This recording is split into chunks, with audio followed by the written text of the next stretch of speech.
Gary Neville has again lashed out at Arsenal and Liverpool over their writing to, protesting to, and demanding more clarity, more consistency from our referees, the use of VAR, and of course, wanting better explanations from the PGMOL.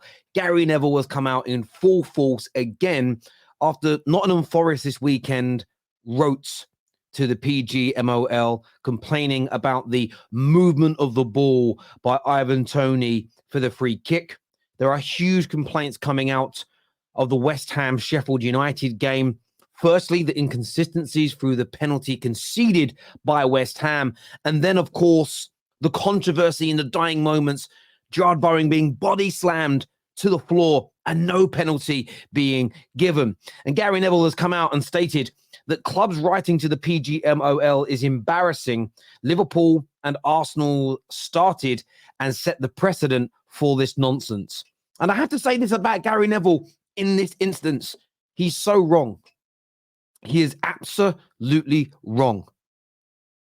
We saw Jose Mourinho after the Europa League final confront the referee in a very unprofessional, aggressive manner.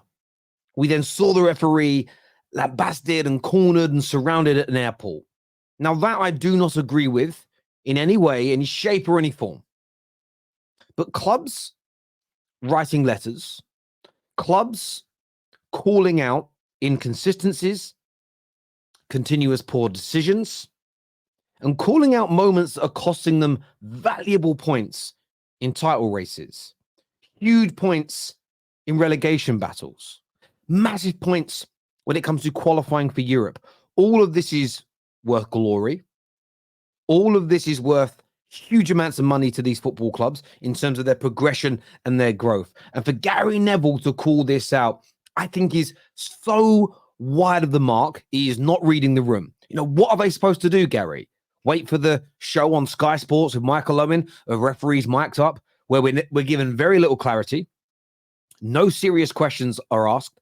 None of the contradictions, none of the hypocrisy, none of the inconsistencies are ever really called out, delved into with any real depth. You see this with the likes of Dermot Gallagher when he's on Sky. They'll say, what's the difference between penalty A and penalty B? And the response is atypically, well, it's just different. It's down to subjectivity.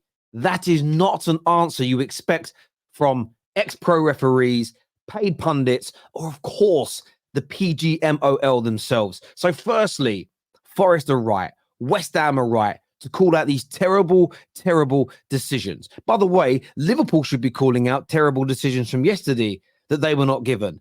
There should have been a red card in the game for Kluivert. 110%. They should have had a penalty. And I hope Liverpool call these things out, even though they won with relative ease.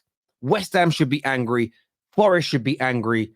Football should be demanding answers. And to call out Arsenal, to slam Liverpool for clubs doing the absolute right thing, for the consistencies and for the mistakes that are being made, but the inconsistencies or the consistent mistakes that are being made by the referees, it has to be called out. I've got a lot of respect for Gary Neville, a legend of my football club. I actually think overall he's a fantastic pundit, brilliant personality, but he is so far wide of the mark on this one.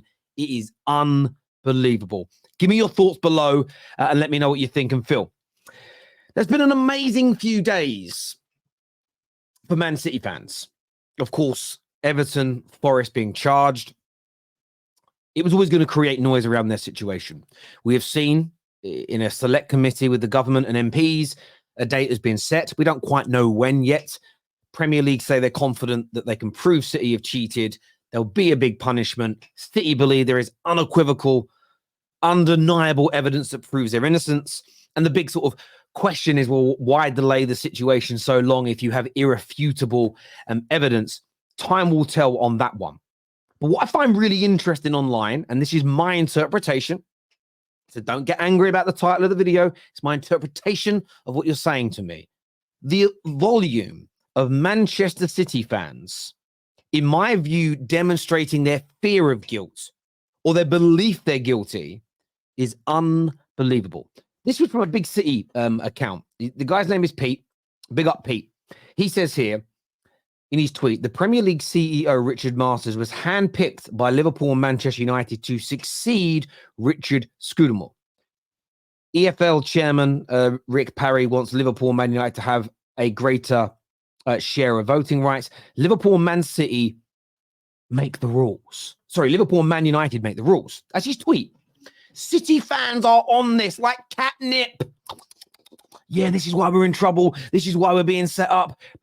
Why are you worried? How can you be set up if you've got irrefutable evidence? That's the first thing that springs to mind. All over the weekend, Man City fans were showing their bum-bums, parting their cheeks and said, oh, when we get found guilty of cheating, United will now be in trouble because you're taking our COO.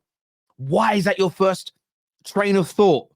Even this, that isn't what the article even says. Man United and Liverpool did get access early to multiple candidates before other clubs did. Other clubs also got access to these candidates. Man United didn't handpick Richard Masters. We didn't have the final say. There's a vote. Man United and Liverpool just got first access, but they met multiple people. The fact that you now see this conspiracy being created, that Liverpool and Man United are orchestrating this attack against Manchester City, is just an absolute lie. It's a lie. Man United and Liverpool have nothing to do with ex-employees of Manchester City printing off emails or screenshotting emails and sending them to newspapers. Man United and Liverpool, as far as we know, have nothing to do with internal whistleblowers talking to the media. Man United and Liverpool have nothing to do with ex-employees demonstrating, giving proof to the media, as revealed 2 days ago, that there is a possibility, a huge allegation, that Man City, on a number of occasions, have had underage children trafficked into their academy against the rules of UEFA to play for them. Now, even on that, what I see from City fans is, well, loads of clubs do it. So you do believe you're guilty of that then? Let's just say all clubs do it. So you are admitting you're guilty. This is what I find crazy. I don't know whether City have done all these things or not. I can only look at the evidence. I can't see any evidence the other side because we haven't been presented any yet. I know myself I'm going to be fair and balanced. But City fans, read the room. The way you're acting, what you're projecting is that of guilty people. You know, they say if somebody in a relationship is quite insecure, where are you going? What are you doing? Who's on your phone? Why were you 20 minutes late home? Atypically, there's a lot of study into guilt coming from that individual for them being a bit of a scoundrel, them being a little bit of a cheat, them being a little bit of a player. That's what I'm seeing here. Now, I could be well off the mark. You let me know. But Man United and Liverpool make the rules. They're witch hunting us. Come on. That is not what's happening here. It has very little to do with Man United and Liverpool and more to do with your practices and your staff leaking the information. Come on now. Do better. Now, speaking of cheating, I want to move on to Newcastle. It's been reported today that Newcastle have reached a provisional agreement with a Saudi Arabian team for the sale of Mickey Almiron. Now, we know that Newcastle are facing FFP situations. And I've read this. I thought, okay, fair enough. I don't think Almiron is good enough. A lot of Newcastle fans that come onto our show for a while now have said, got to move the man on. All I'm now seeing is quote tweet, quote tweet, quote tweet. Even Paddy Power, okay, big, well, they're Irish, but betting firm here in the UK that a lot of people use and talk to. They even put out a tweet, and I want to try and find this. I've got to try and find it. Digging into it. The accusations that Newcastle were cheating, they're using their connections. I'm not too sure if is it Shabab, whether they're owned by PIF or not. I'm not even going to research it because I don't really care. But we saw this in the summer. Again, Gary Neville, Jamie Carragher. This needs to be looked into. This could be dodgy. This could be bad. I think you're conspiracy theorists. The world and his dog thought that Ruben Neves was going to go to Saudi and then be loaned back to Newcastle. That hasn't happened. The world and his dog thought that Newcastle would be selling players above and beyond market value to help them with FFP. And it would just be Newcastle. That hasn't happened.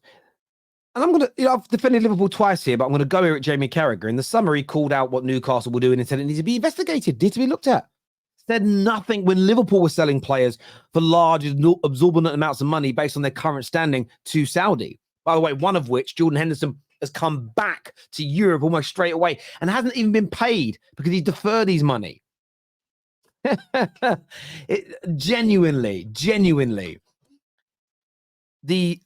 And this is where I kind of do, like, I look at this Newcastle situation, and I understand that people have got these question marks over Man City. But calling Newcastle cheats with no evidence is crazy. With the Man City situation, there are the emails, there's the sort of eyewitness accounts that the journalists say they have from ex-employees, etc. There's information they say they have that can't be revealed just now. There's kind of something tangible behind it. Not proven, but tangible. With the Newcastle situation, I think this is just clutching at straws. Newcastle haven't cheated, as far as we know. They're selling players like Almiron, who are not good enough to take them to the next level. And it's not as though they're being paid £100 million for him. And by the way, Almiron in Saudi is going to be a very, very good player. So part of the play evaluation, as it's done by KPMG, speaks about the impact the player will have upon his opposing team. The team that he's joining plays a big part in the costs. But this nonsense that Newcastle were cheating, show me some proof, show me some evidence, and maybe I'll change my mind. Sounds like sour grapes to me. Let's get these guys a saucer of milk. My word. Listen, people, thanks for tuning in. Hit like and share buttons, and I'll see you all again soon. Peace.